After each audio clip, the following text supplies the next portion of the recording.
Proclamação do Evangelho de Jesus Cristo segundo Lucas. Glória a vós, Senhor. Naquele tempo, Jesus dizia: Como vocês custam a entender e como demoram a acreditar em tudo o que os profetas falaram. Será que o Messias não deveria sofrer tudo isso para entrar em sua glória?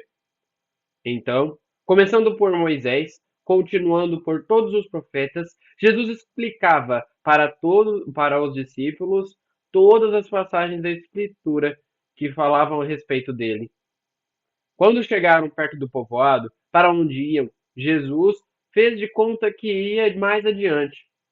Eles, porém, insistiram com Jesus, dizendo: Fica conosco, pois já é tarde e a noite já vem chegando. Então, Jesus entrou para ficar com eles. Sentou-se à mesa com os dois, tomou o pão e abençoou. Depois partiu e deu a eles. Nisso, os olhos dos discípulos se abriram e eles reconheceram Jesus. Jesus, porém, desapareceu na frente deles. Um disse ao outro: Não estava o nosso coração ardendo quando ele explicava pelo caminho e nos falava das Escrituras? Na mesma hora, eles se levantaram e voltaram para Jerusalém, onde encontraram os 11 reunidos com os outros. Eles confirmaram realmente: o Senhor ressuscitou e apareceu a Simão. Então, os dois contaram o que tinha acontecido no caminho e como tinham conhecido Jesus quando ele partiu o pão. Ainda estavam falando quando Jesus apareceu no meio deles e disse: A paz esteja com vocês. Espantados e cheios de medo, pensavam estar vendo um espírito. Então Jesus disse: Por que vocês estão perturbados? E por que o vosso coração está cheio de dúvidas? Vejam minhas mãos e meus pés. Sou eu mesmo. Toquem-me e vejam. O espírito não tem carne nem ossos. Como vocês podem ver, eu tenho. Então, dizendo isso, Jesus mostrou as mãos e os pés. E como eles ainda não estivessem acreditando, por causa da alegria, estavam espantados. Jesus disse: Vocês têm alguma coisa para comer? Eles ofereceram a Jesus um pedaço de peixe grelhado. Jesus pegou o peixe e comeu diante deles. Jesus disse: São estas as palavras que eu lhes falei, quando ainda estavam com vocês. É preciso que se cumpra tudo o que está escrito a respeito da lei de Moisés, nos profetas e nos salmos. Então Jesus abriu a mente deles, para entenderem as Escrituras. E continuou: Assim está escrito: O Messias sofrerá e ressuscitará no terceiro dia.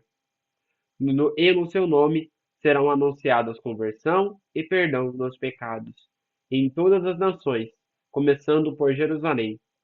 E vocês são testemunhas disso. Palavra da salvação, glória a vós, Senhor. Meus irmãos e minhas irmãs, que as palavras do Santo Evangelho perdoem os nossos pecados. Amém. Caríssimos irmãos e irmãs, o Evangelho de hoje dá uma finalização para o que vivenciamos ontem. Os discípulos de Emaús, então, recebem Jesus em casa, Jesus parte o pão e ali ele abre os olhos dos discípulos. Quando nós precisamos abrir a nossa mente, muitas das vezes, Jesus dá um estalo para que a gente abra do nada. O estalo que Jesus dá na nossa mente, muitas das vezes é um estalo óbvio, muitas das vezes é um estalo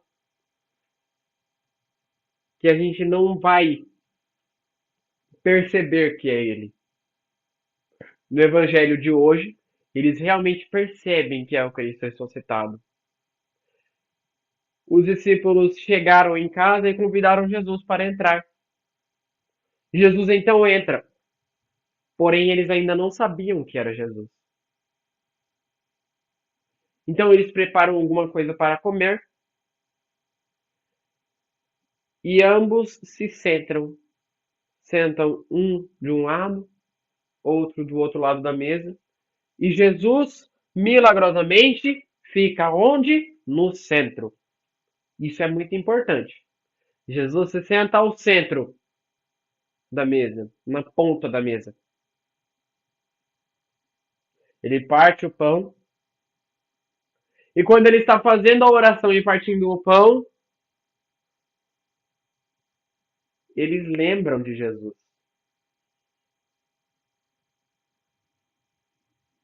Caríssimos irmãos e irmãs, quando nós entendemos esta primeira parte, aliás, a finalização do evangelho de ontem, nós concluímos que Jesus deve sempre estar no centro de todas as famílias. Deve sempre ser o centro de todas as famílias. Na minha família, devo ter Jesus no centro. Porque as ordens, as coisas devem partir do ponto de Jesus. O Sagrado Coração de Jesus apoia isso, aprova isso. Será que Jesus está satisfeito com isso? É interessante entendermos. É interessante sabermos de tudo o que Jesus tem para nos oferecer. Mas para isso nós devemos colocar ele no centro. Então o que acontece? Eles abrem os olhos. Misteriosamente Jesus desaparece.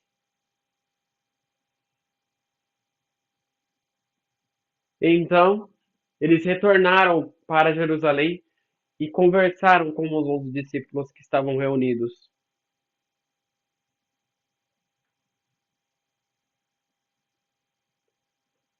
Nessa conversa, ainda enquanto estavam conversando, Jesus reaparece.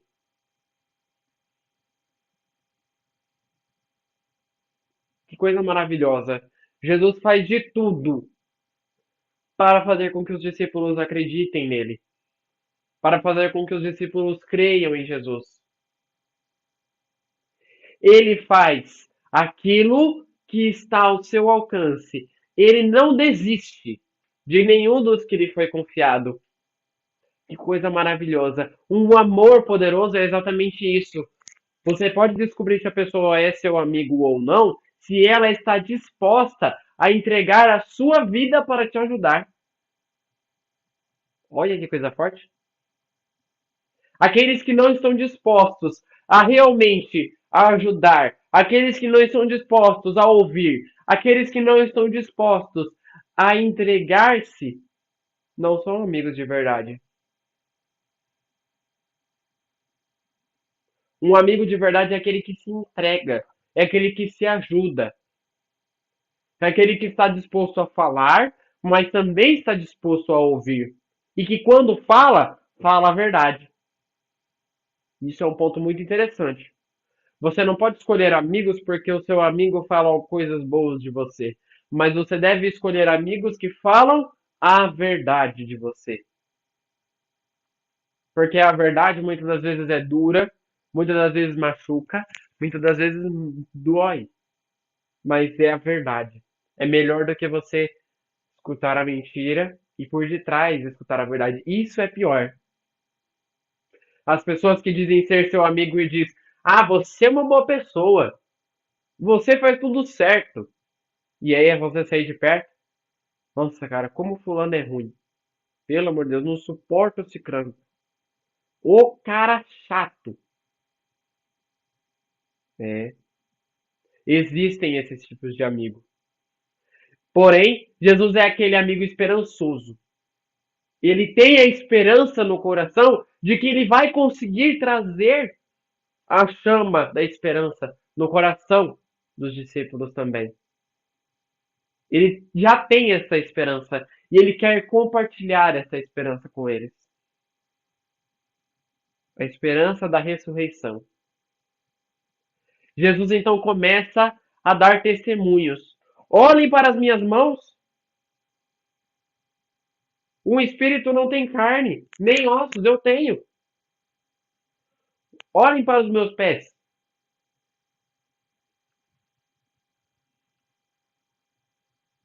Mas aí os discípulos se alegraram em ver Jesus. Porém, ainda estavam com medo. O encardido faz isso no nosso coração. A gente se alegra com a presença do outro, mas mesmo assim a gente ainda tem medo, porque o medo nos reprime. Quanto mais reprimidos para o encardido, é melhor. Quanto mais fechados e recuados para o encardido, é melhor. Ele não quer ver a gente corajoso, ele quer ver a gente reprimido. Então Jesus dá uma outra prova. Tem algo para comer? Estou com fome.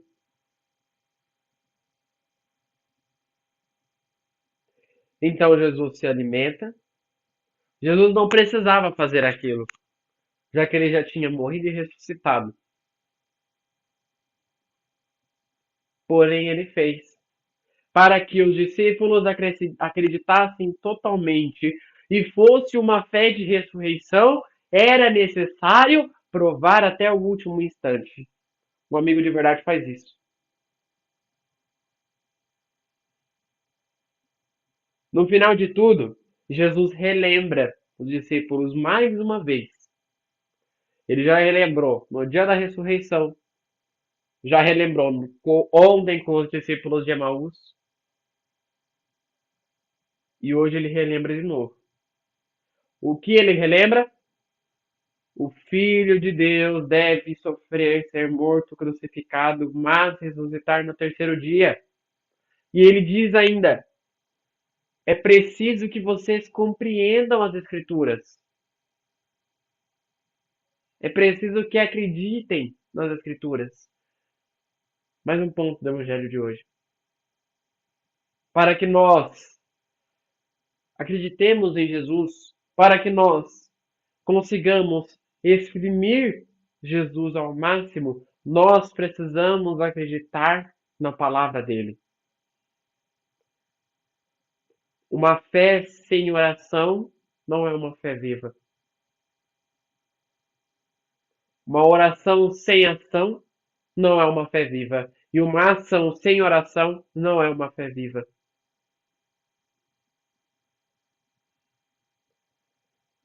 Finalizando o Evangelho, Jesus diz: vocês são testemunhas disso.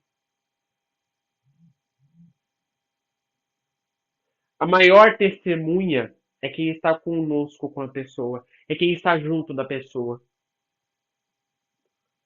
E aquele que pode provar o real valor e a real pureza do outro. Você é testemunha de Jesus?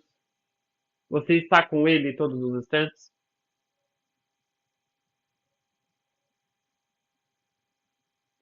Rezemos juntos. Pai nosso, que estais nos céus, santificado seja o vosso nome. Venha a nós o vosso reino. Seja feita a vossa vontade, assim na terra como no céu. O pão nosso de cada dia nos dai hoje. Perdoai as nossas ofensas, assim como nós perdoamos a quem nos tem ofendido. E não nos deixeis cair em tentação, mas livrai-nos do mal. Amém. Que no dia de hoje fique na paz e na alegria de Deus.